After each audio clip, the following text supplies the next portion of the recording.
Et ils ont calé ça. J'avais prévu un tour plus vite, puisque c'est lui, nous sommes les autres de ce vote, puisque c'est. Oui, c'est ça, Francis.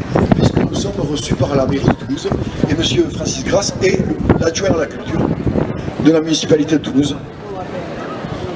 Merci Claude Sicre. Alors c'est très difficile de parler derrière Claude Sicre avec son talent habituel.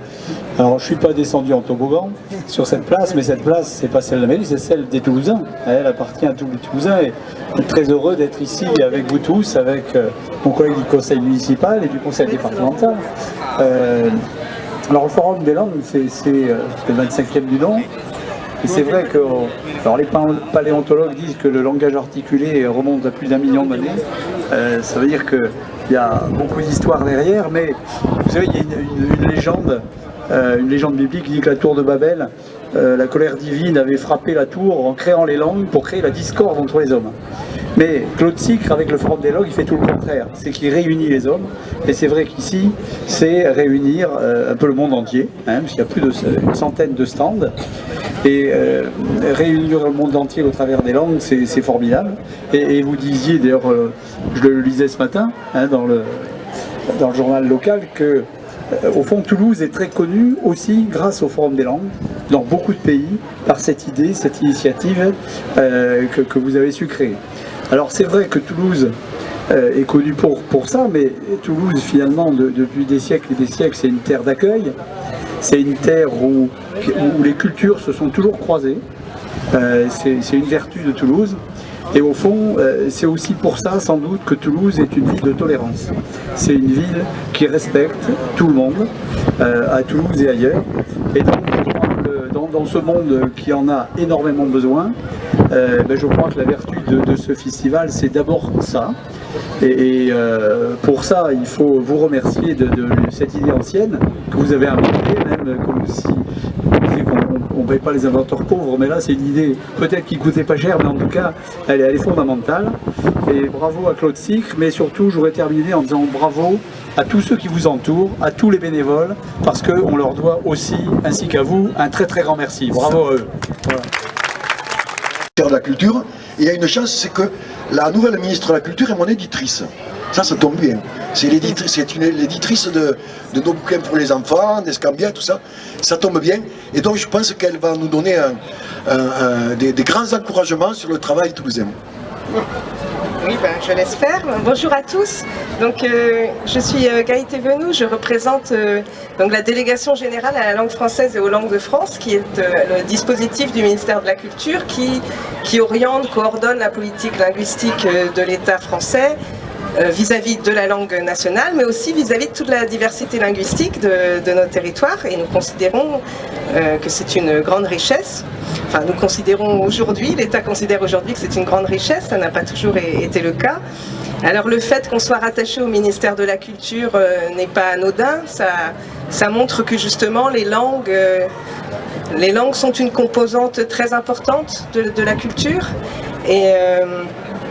Et tout comme les cultures qui se rencontrent, se fécondent et s'enrichissent l'une l'autre, je pense que toute langue aussi nourrit les autres langues. C'est-à-dire que plus on connaît de langues et plus on est apte à en apprendre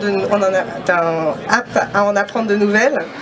Et donc je crois qu'on soutient des événements comme celui-ci parce que justement ça montre que cette diversité culturelle est une richesse, que justement le plurilinguisme est une richesse et que il nous appartient aujourd'hui de tous ensemble en fait de créer des manifestations de ce genre pour mieux échanger et pour faire d'une société multiculturelle qui est la nôtre, une société qui devienne vraiment interculturelle avec des échanges et avec une exploitation de toute cette richesse.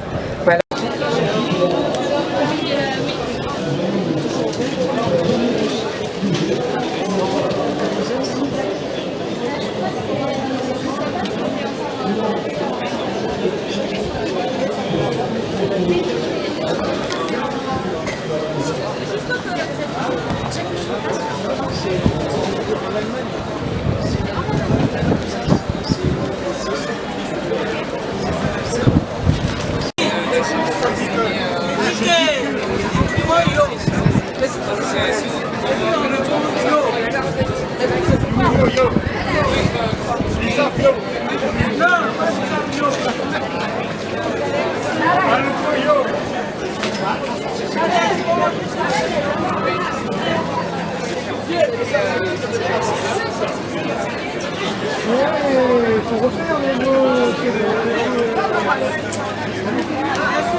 C'est des histoires qu'on cache beaucoup et qui sont vraiment intéressantes. L'émir Abdelkader en Occitanie, c'est quelque chose qu'il a beaucoup aimé, le château de Pau, où il était emprisonné, où la population occitane justement sentait quelque chose de Al-Andalus en lui.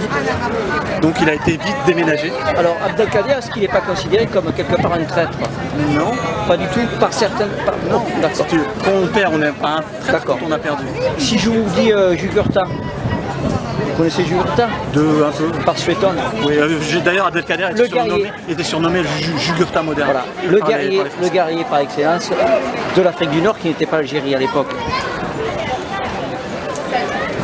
Donc la référence en tant que guerrier, même Abdelkrim au Maroc, qui a combattu contre les Espagnols, qui les a mis à genoux et qui a mis à genoux aussi les Français. Et il leur a dit, non mais il leur a dit, nous avons perdu, mais il leur a dit, vous n'avez pas gagné. Abdelkrim. Ils ont voulu l'exiler sur l'île de la Réunion, il a réussi à s'évader, il a fini ses jours au Caire avec Nasser. Exactement. Et ça, pour moi, c'est un grand personnage. D'ailleurs, Che Guevara est parti lui rendre visite. Voilà, c'est un grand personnage, Abdelkrim Khattabi. Sans avoir parlé là, mais j'aurais pu en parler. Ah oui, Abdelkrim, c'est... C'est quelqu'un, mais l'émir Abdelkader, c'est Abdelkrim multiplié par 10. D'accord. Parce qu'il avait aussi le côté mystique, il avait aussi le côté écrivain, il avait aussi le penseur, le côté chef d'État, l'inventeur de la Smala. Et c'est lui qui a eu l'idée du canal de Suez, avec Ferdinand de Lesseps. Avec Ferdinand. Une des salles de la mairie, la maison des associations. D'accord.